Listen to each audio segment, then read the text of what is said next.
ഈ ട്രംപിന് ഒരു മുന്നറിയിപ്പ് വന്നിരിക്കുകയാണ്. ഈ ഭാരതത്തെ ചൈനയെ പോലെ ശത്രുവായി കാണരുത്. അത് പറഞ്ഞിരിക്കുന്നത് നിക്കി ഹേലിയാണ്. ആ മുന്നറിയിപ്പ് ട്രംപ് വകവയ്ക്കുമോ? ഇല്ല. ഈ പോത്തിൻ്റെ മുമ്പിൽ വേദം ഓതിയിട്ട് കാര്യമില്ലെന്ന് പറയില്ല, അതുപോലെ. ഇപ്പോൾ നിക്കി ഹേലി ഇതാദ്യമായിട്ടല്ല ഇത് പറയുന്നത്. നേരത്തെ ഇങ്ങനെ തന്നെ പറഞ്ഞു തരണം, ഉപദേശം കൊടുത്തിരുന്നോ, നിങ്ങൾ നശിപ്പിച്ച് കളയരുത് എന്നുള്ളൊരു, പിന്നെ ശരിക്കും വിഭീഷണൻ രാവണന് കൊടുക്കുന്ന മുന്നറിയിപ്പ് പോലുള്ള മുന്നറിയിപ്പുകൾ അവർ കൊടുത്തുകൊണ്ടിരിക്കുന്നു. അവരുടെ ഉത്തരവാദിത്തം കുറഞ്ഞ ആളൊന്നുമില്ല. ഐക്യരാഷ്ട്രസഭയിലെ അമേരിക്കയുടെ മുൻ അംബാസഡറാണ്. ഏറ്റവും കഴിവ് കൂടിയ ഉദ്യോഗസ്ഥരെയാണ്, കഴിവുള്ള ആൾക്കാരെയും അമേരിക്കയുടെ നിലപാട് വ്യക്തമാക്കാൻ കഴിവുള്ള ആൾക്കാരെയുമാണ് അവിടെ അയക്കുന്നത്. നല്ല വിവരമുള്ള ആൾക്കാരെയാണ് അവിടെ അയക്കുന്നത്. അപ്പോൾ അത്തരം സ്ത്രീ എന്നും ഒരു ഇന്ത്യൻ പക്ഷം പിടിച്ചു ചൈനയ്ക്കെതിരായിട്ടും. കാരണം ഏറ്റവും വലിയ ജനാധിപത്യ രാജ്യം എന്നുള്ള നിലയിൽ ഇന്ത്യയുമായിട്ടുള്ള ബന്ധം നിലനിർത്താൻ ആഗ്രഹിക്കുന്നവരാണ് ഭൂരിപക്ഷം അമേരിക്കക്കാരും. അവരുടെ ഒരു പ്രതിനിധിയാണ് നിക്കി ഹേലി എന്ന് പറയുന്ന ആൾ. ഇതിനല്ലെങ്കിൽ വലിയ വില കൊടുക്കേണ്ടി വരുമെന്ന് അവർ പറഞ്ഞ രണ്ട് കാര്യങ്ങൾ ട്രംപിനോട്. ട്രംപ് ഇത് കേൾക്ക്.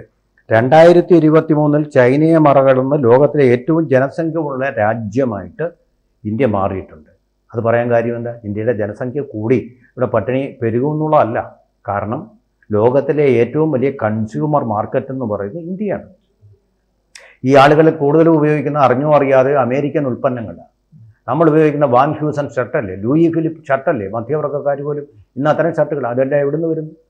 ദി കളേഴ്സ് ഓഫ് ബെന്നിങ്ടൺ എന്നൊക്കെ പറഞ്ഞിട്ട് ഉള്ള ഷർട്ടുകൾ നമ്മൾ അമേരിക്കയാണെന്ന് അറിഞ്ഞുകൊണ്ടല്ല, നമുക്ക് ഏതാണ് ഫാഷൻ, അതാണ് നമ്മൾ വാങ്ങിയിരിക്കുന്നത്. പിന്നെ വിജയനാഥ്, ഒരു കാര്യം കൂടെ മനസ്സിലാക്കണം. നമ്മൾ ഇവിടുത്തെ വിദ്യാർത്ഥികളെല്ലാം അങ്ങോട്ട് അമേരിക്കയ്ക്ക് പോയാൽ മതി. അവിടെ വലിയ ക്യൂവിൽ ചെന്നൈയിൽ അമേരിക്കൻ കോൺസുലേറ്റിന് മുമ്പിൽ വലിയ ക്യൂ ആയിട്ട് നിന്നുകൊണ്ട് അവരെല്ലാം പോവുക. എങ്ങനെയാണ് പോകുന്ന അമേരിക്കയുടെ ഫ്ലൈറ്റ്, താമസിക്കുന്ന അമേരിക്കയിലെ ഹോട്ടലുകളിൽ. ഇതിനെല്ലാം വാടക കിട്ടുന്ന ആർക്കാണ്? അമേരിക്കയ്ക്ക്. ഈ വിദ്യാർത്ഥികൾ ഫീസ് കൊടുക്കുന്ന അവിടുത്തെ വമ്പിച്ച ഫീസ. ഇവിടുന്ന് വിദ്യാഭ്യാസ ലോൺ എടുത്തുകൊണ്ട് പോയി അവിടെ കൊടുക്കുന്ന അവിടുത്തെ കരോലിന യൂണിവേഴ്സിറ്റി, അങ്ങനെയുള്ള മിഷിഗൺ യൂണിവേഴ്സിറ്റി, ഫിലാഡൽഫിയ യൂണിവേഴ്സിറ്റി, അങ്ങനെയുള്ള യൂണിവേഴ്സിറ്റിയല്ല. ഇവിടുത്തെ ഫീസൊന്നും അല്ലത്, വൻ ഫീസാണ്. അതെങ്ങോട്ടാണ് പോകുന്നത്? അമേരിക്കയിലേക്ക്, അമേരിക്കൻ മാർക്കറ്റിലേക്ക്. അതിൻ്റെ അവരുടെ GDP ആണ് ഉയർത്തുന്നത് ഇന്ത്യൻ വിദ്യാർത്ഥികൾ. പിന്നെ സൈബർ താഴ്വരയില്ലേ, അവിടെ ഇന്ത്യയുടെ സ്കില്ല് കൊണ്ട് മാത്രമാണ് ആ താഴ്വര എന്ന് പറഞ്ഞ അവരുടെ IT മേഖല നിലനിൽക്കുന്നില്ല. അപ്പോൾ അതെല്ലാം നിലനിർത്തുന്നത് ഇന്ത്യയുടെ സ്കിൽഡ് ആയിട്ടുള്ള ആൾക്കാർ. ഇപ്പം ട്രംപ് പറഞ്ഞിരിക്കുന്ന സ്കിൽഡ് ആയിട്ടുള്ളവർ മാത്രം ഇനി വന്നാൽ മതിയെന്ന്. ശരി, ഈ സ്കിൽഡ് മേഖലയിലുള്ള ടോപ്പ് എക്സിക്യൂട്ടീവ്സ്, അതിൻ്റെ കീ ആയിട്ടുള്ള പോസ്റ്റുകളിൽ ഇരിക്കുന്നവർക്ക്, അതുപോലെ തന്നെ തലവന്മാരായിട്ടിരിക്കുന്നവർ മുഴുവൻ ഇന്ത്യക്കാർ. ഇന്ത്യയുടെ ബുദ്ധിയാണ് ആ മേഖലയിൽ പ്രവർത്തിക്കുന്നത്. അമേരിക്കയുടെ സൈബർ താഴ്വരയിൽ പ്രവർത്തിക്കുന്നത്, സൈബർ വാലി. നമ്മുടെ ബുദ്ധി, സൈബർ എന്ന് പറഞ്ഞാൽ ബുദ്ധിയുമായിട്ട്, സെറിബ്രം, അതുമായിട്ട് ബന്ധപ്പെട്ടതാണ്. ബുദ്ധി എവിടെയാണ് പ്രവർത്തിക്കുന്നത്? ഇതെല്ലാം അമേരിക്കയ്ക്ക് നമ്മൾ സംഭാവന ചെയ്യുന്നു. പണമായിട്ട് നമ്മുടെ വിദ്യാർത്ഥികൾ സംഭാവന ചെയ്യുന്നു. അതുപോലെ തന്നെ ടൂർ പോകുന്ന നമ്മൾ കൂടുതലും ഇപ്പോൾ അമേരിക്ക കാണാൻ വേണ്ടിയിട്ടൊക്കെ പോകുന്നത്. അതുവഴി അങ്ങനെ എന്തെല്ലാം തരത്തിലാണ് ഇന്ത്യ അറിയാതെ കൊള്ളയടിക്കപ്പെടുന്നത്. എന്നിട്ട് ഇപ്പോൾ സംഭവിച്ചിരിക്കുന്ന 50% തീരുവ നമ്മൾ കൊടുക്കേണ്ടി വരുമെന്ന്. 25% ആൾറെഡി വന്നു കഴിഞ്ഞു. ഇനി 25% കൂടെ വരും, യുദ്ധം അവസാനിച്ചില്ലെങ്കിൽ 50%. എന്തിനു വേണ്ടി ഈ 25% കൂട്ടിയത് റഷ്യയുമായിട്ടുള്ള ബന്ധം തുടരുന്നുണ്ട്.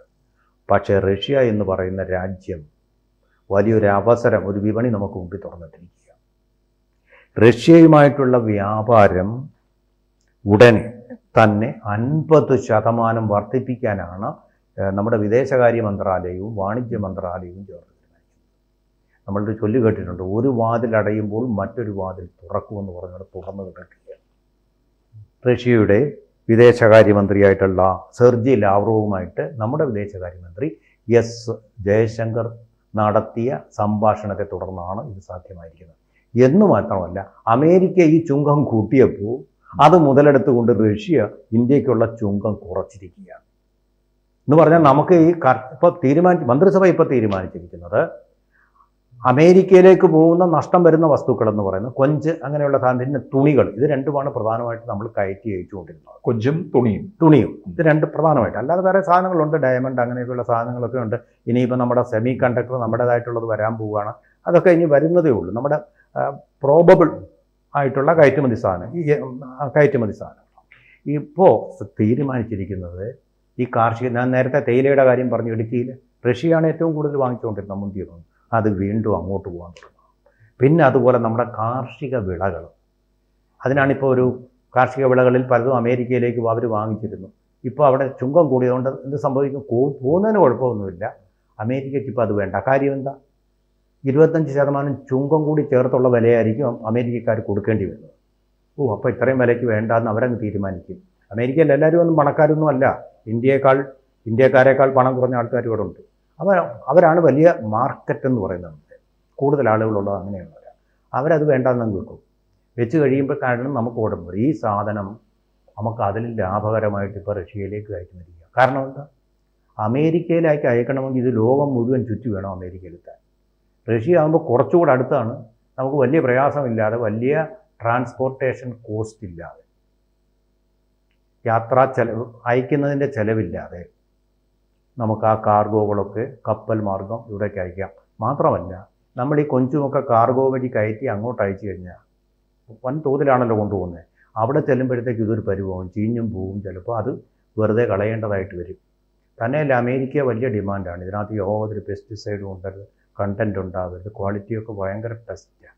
റഷ്യ അതൊന്നും നോക്കത്തില്ല. സൗഹൃദമായ രാജ്യം എന്നുള്ള നിലയിൽ സാമാന്യം മനുഷ്യന് കഴിക്കാൻ പറ്റുന്ന പരുവത്തിൽ കണവയായാലും ലോബ്സ്റ്റർ എന്ന് പറയും, കൊഞ്ചായാലും എല്ലാം അവർക്ക് വളരെ ഇഷ്ടമുള്ള സാധനങ്ങളാണ്. ഈ വോഡ്കയുടെ കൂടി ഇതേ കുറച്ചും കൂടെ കഴിച്ചാൽ നല്ലൊരു എന്താ പറയുന്നത്, അതിന് നല്ലൊരു ചേരുവയാണ്, ഉപദംശമാണ്. അപ്പോൾ അങ്ങനെയൊക്കെ അങ്ങനെ മാംസാഹാരം കഴിക്കുന്നവരാണല്ലോ കൂടുതലും റഷ്യയിലുള്ളവർ. അപ്പോൾ ആ മാർക്കറ്റും നമുക്ക് അവിടെ ഓപ്പൺ ചെയ്യാവുന്നതേ ഉള്ളൂ. ഇപ്പോഴത്തെ കണക്കനുസരിച്ച് ഭാരതത്തിൻ്റെ ഏറ്റവും വലിയ 4ാമത്തെ ആണ് ഇപ്പോൾ റഷ്യ എന്ന് പറയുന്നത്. അത് നമ്മൾ 1ാമത്തേതാക്കും ഇതിൽ കൂടി. അതുപോലെ റഷ്യയുടെ ഏറ്റവും വലിയ 2ാമത്തെ വ്യാപാര പങ്കാളിയാണ് നമ്മൾ. റഷ്യ നമ്മുടെ സാധനങ്ങൾ വാങ്ങിക്കുന്നത്, അത് 1ാമതാവും. വന്നു കഴിയുമ്പോൾ അമേരിക്ക ഉണ്ടാക്കിയിരിക്കുന്ന ചുങ്കത്തിൻ്റേതായിട്ടുള്ള ഒരവസ്ഥ നമ്മൾ മറികടക്കും. ഇനി മറുവശത്ത് ചൈനയുമായിട്ട് ഉള്ള ചർച്ചയിൽ ഉരുത്തിരിഞ്ഞു വന്നിരിക്കുന്ന കാര്യങ്ങളൂടെ ചേർത്ത് പറയാം. നമ്മളിപ്പോൾ കോവിഡ് കഴിഞ്ഞതിന് ശേഷം കരമാർഗം, റഷ്യയുമായിട്ട് നമുക്ക് കരമാർഗം അയക്കാൻ പറ്റും. പക്ഷേ ചൈനയുമായിട്ടുള്ള ഒരു അഡ്വാൻറ്റേജ് എന്ന് പറഞ്ഞാൽ കരമാർഗവും നമ്മുടെ ഉൽപ്പന്നങ്ങൾ അയക്കാം. കോവിഡ് കഴിഞ്ഞതിന് ശേഷം കരമാർഗമുള്ള വലിയ ഒരു വ്യാപാരമൊന്നും നടന്നിട്ടില്ല. പക്ഷേ ചൈനയും ഇന്ത്യയും തമ്മിൽ നടത്തിയിട്ടുള്ള ചൈനയുടെ വിദേശകാര്യമന്ത്രി മോദിയെയും കണ്ടിരുന്നല്ലോ. അത് പിന്നെ അദ്ദേഹം നമ്മുടെ വിദേശകാര്യമന്ത്രിയെയും കണ്ട് ചർച്ച നടത്തി. ഇപ്പോൾ മോദി ഉടനെ അങ്ങോട്ട് പോവുകയാണ്. അതിനു മുമ്പ് തന്നെ നേപ്പാളിൻ്റെ വശത്തു കൂടി പോകുന്ന ലിപ്പു ലേക്ക് ചുരം, ഇതെല്ലാം ഹിമാലയത്തിൻ്റെ താഴ്വരകളാണ് ഇവിടെയൊക്കെ, ആ പാതയിൽ കൂടി വീണ്ടും വ്യാപാരം ആരംഭിക്കാൻ രണ്ടു കൂട്ടരും തീരുമാനിച്ചു. എന്ന് പറഞ്ഞാൽ ഇന്ത്യൻ കച്ചവടക്കാർക്ക് ഈ സാധനങ്ങൾ ലോറിയിൽ കയറ്റി ചൈനയിലേക്ക് അയക്കാൻ പറ്റും. ആ ഒരു സ്ഥിതി വീണ്ടും നേരത്തെ ഉണ്ടായിരുന്നു, അത് വീണ്ടും പുനഃസ്ഥാപിച്ചു. നേപ്പാളിന് എനിക്ക് അത്ര ഇഷ്ടപ്പെട്ടിട്ടില്ല. നേപ്പാൾ അപ്പോൾ അവിടെ ഒരു കമ്മ്യൂണിസ്റ്റ് സ്വാധീനമുള്ള ഗവൺമെൻറ് ആണല്ലോ അവിടെ ഭരിക്കുന്നത്, അവർക്ക് ഇഷ്ടപ്പെട്ടിട്ടില്ല. അപ്പോൾ അവർ ഒബ്ജക്റ്റ് ചെയ്ത് ഇന്ത്യ മറികടന്നു. ഇനിയിപ്പോൾ അവർക്ക് വലുതായിട്ട് ഒബ്ജക്റ്റ് ചെയ്യാൻ പറ്റില്ല. കാരണം എന്താ? അവരെ സപ്പോർട്ട് ചെയ്തുകൊണ്ടിരുന്നത് ഇന്ത്യക്കെതിരായിട്ട് ചൈനയാണ്. ഇപ്പോൾ ചൈനയ്ക്ക് വേണ്ടിയായി സാധനം കൊണ്ടുവന്നു. അപ്പോൾ ചൈന ഇന്ത്യയും കൂടെ ചേർന്ന് കഴിഞ്ഞാൽ പിന്നെ നേപ്പാളിൻ്റെ എതിർപ്പെന്ന് പറയുന്നത് നമുക്ക് അവഗണിക്കാവുന്നതേ ഉള്ളൂ. പിന്നെ ഈ വേറെ ചില ചുരങ്ങളുണ്ട്. ഷിപ്കി ലാ ചുരം, അതുപോലെ തന്നെ നാഥുല പാസ്, നമ്മൾ കേട്ടിട്ടുണ്ടാവും ആ പേര്, നാഥുല പാസ്. അതുവഴിയൊക്കെ സാധനങ്ങൾ ചൈനയിലേക്കും കടക്കാൻ പോവുക. ഈ കപ്പലിൻ്റെ ആവശ്യമില്ലാതെ നമ്മൾ വ്യാപാരം ചൈനയുമായിട്ട് നടത്തും, കപ്പലിൽ നമ്മൾ റഷ്യയുമായിട്ട് നടത്തും, വിമാനത്തിലും ചിലപ്പോൾ കൊണ്ടുപോകും അത്യാവശ്യ സാധനങ്ങളെ, ഫ്രൂട്ട്സ്, ഫ്ലവേഴ്സൊക്കെ. അങ്ങനെ കയറ്റി അയച്ചുകൊണ്ട് ഈ വന്നിട്ടുള്ള വ്യാപാര കമ്മി നമ്മൾ കുറയ്ക്കും. അതുകൊണ്ടാണ് ഇന്ത്യ മൗനമായിട്ടിരുന്നത്. ഏറ്റവും ഒടുവിൽ ഒരു കാര്യം കൂടെ പറയട്ടെ. ദി ഇക്കണോമിസ്റ്റ് വാരിക, നിഷ്പക്ഷമായിട്ട് കാര്യങ്ങൾ പറയുന്ന അതിൻ്റെ ഏറ്റവും ഒടുവിലത്തെ ഇഷ്യൂവിൽ ഇന്ത്യ എടുത്തിരിക്കുന്ന ഈ നിലപാടാണ് ശരി എന്നാണ് പറഞ്ഞിരിക്കുന്നത്. കാരണം ബ്രിട്ടനെ പോലെ പെട്ടെന്നൊരു കരാറിൽ ഏർപ്പെട്ട് കഴിഞ്ഞാൽ വമ്പിച്ച വില അതിന് ബ്രിട്ടൻ കൊടുക്കേണ്ടി വന്നു, പത്രം അത് സൂചിപ്പിച്ചിട്ടുണ്ട് ദി ഇക്കണോമിസ്റ്റ്.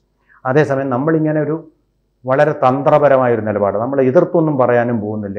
ബ്രസീലിനെ പോലെ പിന്നെ അമേരിക്കയെ അപമാനിക്കാൻ പോകുന്നില്ല, ചൈനയെ പോലെ ഷൗട്ട് ചെയ്യാനും പോകുന്നില്ല. നിശബ്ദമായിട്ടിരുന്നുകൊണ്ട് നമുക്ക് വേറെ മാർക്കറ്റുകളുണ്ട് എന്ന് സ്ഥാപിക്കുകയും ചൈനയും റഷ്യയുമായിട്ട് ബന്ധം പുനഃസ്ഥാപിക്കുകയൊക്കെ ചെയ്തു കഴിഞ്ഞാൽ രണ്ടുണ്ട്. പിന്നെ നമ്മൾ നെയ്യപ്പം തിന്നാൽ രണ്ടുണ്ട് ഗുണം എന്നാണ്. നെയ്യപ്പവും കഴിക്കാം, മിച്ചം കയ്യിൽ പറ്റുന്ന എണ്ണ എടുത്ത് നമുക്ക് തലയിലും തേക്കാം എന്ന് പറയുന്ന പോലെ ഇതുകൊണ്ട് ഒരു ഗുണമെന്ന് പറഞ്ഞാൽ ചൈനയും റഷ്യയുമായിട്ടുള്ള ശത്രുത അവസാനിപ്പിക്കുന്നതോടുകൂടി നമ്മുടെ വ്യാപാര മിച്ചം നമുക്ക് വീണ്ടും ലഭിക്കുമെന്ന് മാത്രമല്ല, ഈ 2 അയൽ രാജ്യങ്ങളുമായിട്ട് സൗഹൃദം സ്ഥാപിച്ചാൽ പാകിസ്ഥാനെ അതുവഴി നമുക്ക് ഒറ്റപ്പെടുത്താനും കഴിയും. നമ്മുടെ കൂടെ നിൽക്കും മറ്റു രാജ്യങ്ങൾ, പാകിസ്ഥാനെ സപ്പോർട്ട് ചെയ്തില്ല. അങ്ങനെ പാകിസ്ഥാനെയും ഭീകരവാദത്തെയും ഒറ്റപ്പെടുത്താനും സഹായിക്കുന്ന വലിയൊരു തന്ത്രമാണ് ഇന്ത്യ നിശബ്ദമായിട്ടിരുന്ന് നിർവഹിച്ചിരിക്കുന്നത്. കൂടുതൽ വാർത്തകളും വിശേഷങ്ങളും നിങ്ങളിലേക്ക് എത്താൻ ABC മലയാളം സബ്സ്ക്രൈബ് ചെയ്യുക, ബെൽ ബട്ടണും അമർത്തുക.